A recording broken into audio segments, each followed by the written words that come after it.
We're in Zambia with Chris Zimba, Yes. and he has had tons of supernatural experiences on both sides, on the angelic God side and on the demonic side. And Mhm. so we'll hear some of his stories today. I actually don't know what's coming. What story would you like to share? Okay. I think one of the things that people need to know is that the supernatural world is real. Yes. It's real.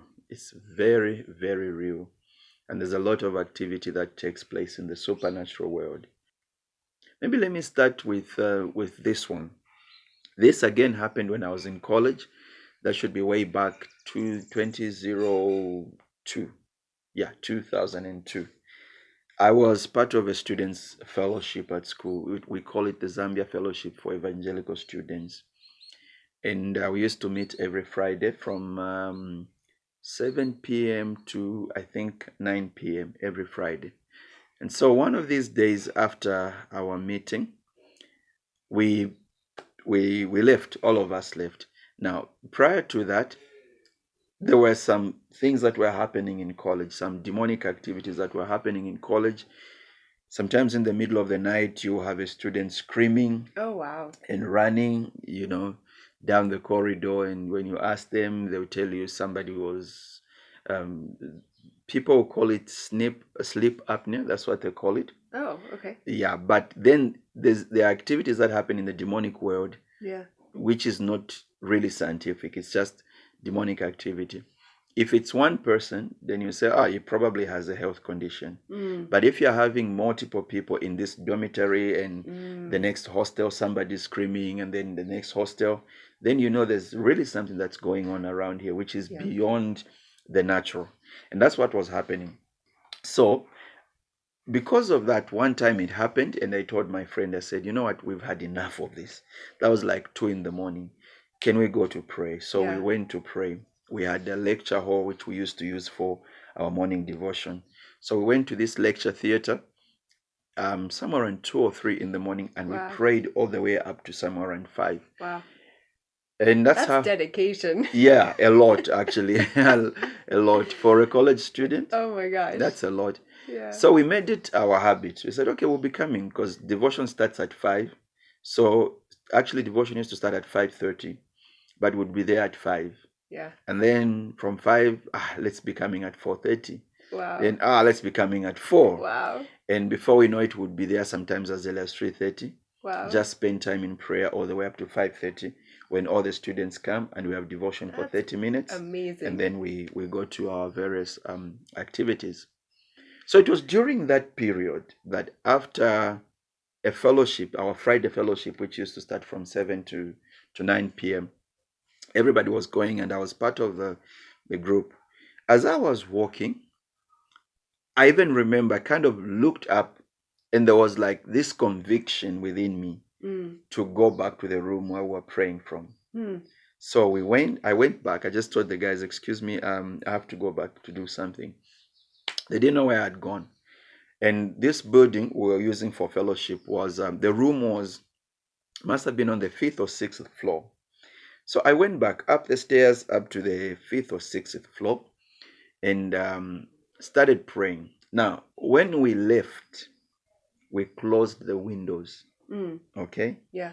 Closed the windows and the doors. So I just opened the door. I was alone. It was very quiet. Nobody's at the lecture theaters at that particular time. Few people studying in their rooms, and it's a Friday. You know how it is with students, especially here on Fridays. No student is in the hostel really. Right. They are out Yeah. clubbing or whatever. So it was very quiet in that place, in that section of the campus. And I began to pray. If you ask me today what I was praying about and what I was praying for, I can't remember. Yeah. But all I remember is I was kneeling down Yeah. and facing east. And there were windows there. Yeah. Closed ones. Yes. Okay. Then suddenly there was a mighty wind again.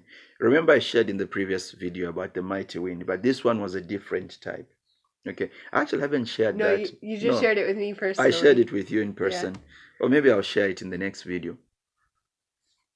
So there's a rushing wind, a mighty wind, and the windows open, like literally. When wind is coming from outside, Yeah. the windows can't open outward. Right. They're supposed to maybe break or anything. Unless the wind is coming from inside, Right. then the windows can open outward. Yeah. What was strange is the wind came from outside Yeah. and the windows opened. Oh. Yeah. Huh. Like 1, 2, 3, 4 windows. Whew, they just flew open. Yeah. So now I'm kneeling there and my eyes are closed and I'm saying to myself, something is happening here. I don't know if this is God or it's demonic activity. Yeah. I'm kneeling there. I'm so tempted to open my eyes and see. Yeah. But I feel like the Spirit of the Lord is telling me, do not. Okay. So I'm just kneeling there with my eyes closed, just kneeling. And this wind comes and starts going like around me, like Wow. literally around me. Yeah. But there's something violent about it, which I don't like. Violent. Yes, Okay. extremely violent, Yeah. which I don't like. Yeah. But when that is happening, I'm so tempted to open my eyes. Yeah. And the Spirit of the Lord still says, do not. Okay. So I'm not praying anymore. I've stopped praying. Yeah. I'm kneeling there. There's this like a whirlwind around me, Yeah. a very violent. Were you kind of scared? Yes, Yeah. very much. Yeah. I was. And now in retrospect, I thank God that every time I had the temptation to open my eyes, I was told, do not. Yeah. Do not. So when that happens now, the wind sort of settles, but there's this. It was very violent. Whatever was happening, I was afraid. I didn't know what had happened because the wind just came, started going around me, and then stopped. Like it's not that it's because we have different seasons here in Yeah. Zambia. And one season we have, which is somewhere between July, August, and September, is a very windy season. Yeah. It wasn't July, it wasn't August, it wasn't September. It was one of those months where it's calm. Yeah. You don't expect wind anyhow. Even if it were part of the windy season, to Yeah. have it inside Yeah. swirling around you is not normal. It's not normal. Yeah. So I open now. At this point, I'm really tempted to open my eyes. I open my eyes because now that voice that's telling me not to Yeah. doesn't tell me. Okay. I was afraid, I guess. Maybe I shouldn't have opened my eyes. So I opened my eyes and there's this figure standing. Oh. Yes. In the room where I am. Wow. With how do you describe that? You know a sickle? The one that you use for harvesting. Oh yeah, the yes. sickle thing. Yeah. Yes. Mm-hmm. So with an instrument that looks like a sickle, Yeah. but with a handle like an axe. Oh. Okay. Wow. So it looks like a sickle because it makes this shape of a sickle. Yeah. But it's got a handle like an axe. Huh. And this figure, scary figure, is standing right in front of me. Yeah. With this instrument in the hands. Ooh. So the position in which I was kneeling, yeah, was the same position that people would be when they're about to be beheaded. Oh, wow. Okay? Yeah. So now I see this figure in front of me. I'm now more afraid. Yeah. Again, the voice says, do not move. So I sit there and I'm waiting, and this figure has this instrument in its hands, literally lifting it. Wow. And I'm in a kneeling position like I'm about to be beheaded. Suddenly there's a second wind. A very mighty wind which literally comes and same, style goes round me.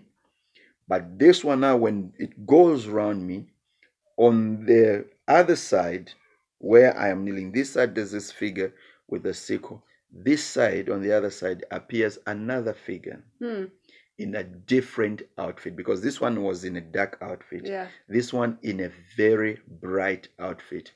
The size of the sword in the hand was like 2 to 3 meters. Wow. Huh, that's huge. Yeah. That was the size of the sword. And he holds it like this. Yeah. Literally comes like, goes round and then stops and holds the sword like this. Immediately he comes, The figure which was on this side disappears. Wow. Just like that. Huh. That's amazing. Just like that, disappears. The one that came with the sword comes behind me, Yeah. and I hear a voice within me, continue praying. Wow. So I continue from where I'd stopped, and all this time I am praying. This figure is standing behind me, holding this huge sword, 2 to 3 meters. You know the feeling I had was, imagine a 2 or 3 year old child having the father stand behind him or her. Yeah.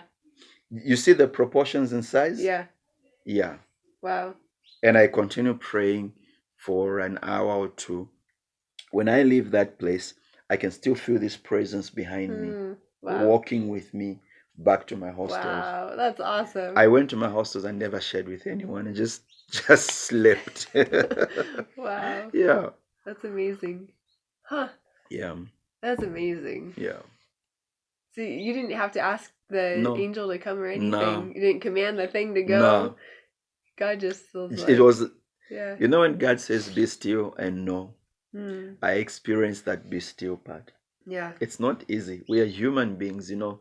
Even when they say we are observing a minute of silence, if there's no timer, it's rarely a minute, Yeah. because silence always seems longer. It does. Yeah. Waiting always seems longer. And when God says, don't open your eyes, it's a question of trusting Him. Yeah. It's really a question of trusting Him. Like, I can feel there's an evil presence in this place. Yeah. And you keep on telling me not to open my eyes. And He says, do not open your eyes. So when I finally open my eyes and I see this, then He says, don't move. Yeah. Because He knows what He's going to do. He's Right. already dispatched His angels. Yeah. He's already done that. Yeah. Yeah. That's amazing. Yeah. I feel like I would have been tempted to start commanding it to go in the name of Jesus. Exactly. Yeah. You know? Like, just out of fear. I mean, that's generally what I do when I feel an Yeah. evil presence. I start commanding it Yeah. to go. But then you wouldn't have gotten to experience the Yeah. other side of it. Yeah. So that's amazing. And you know, like, we have the authority of a believer. Yeah. I always believe in that, and I always teach on understanding the authority of a believer.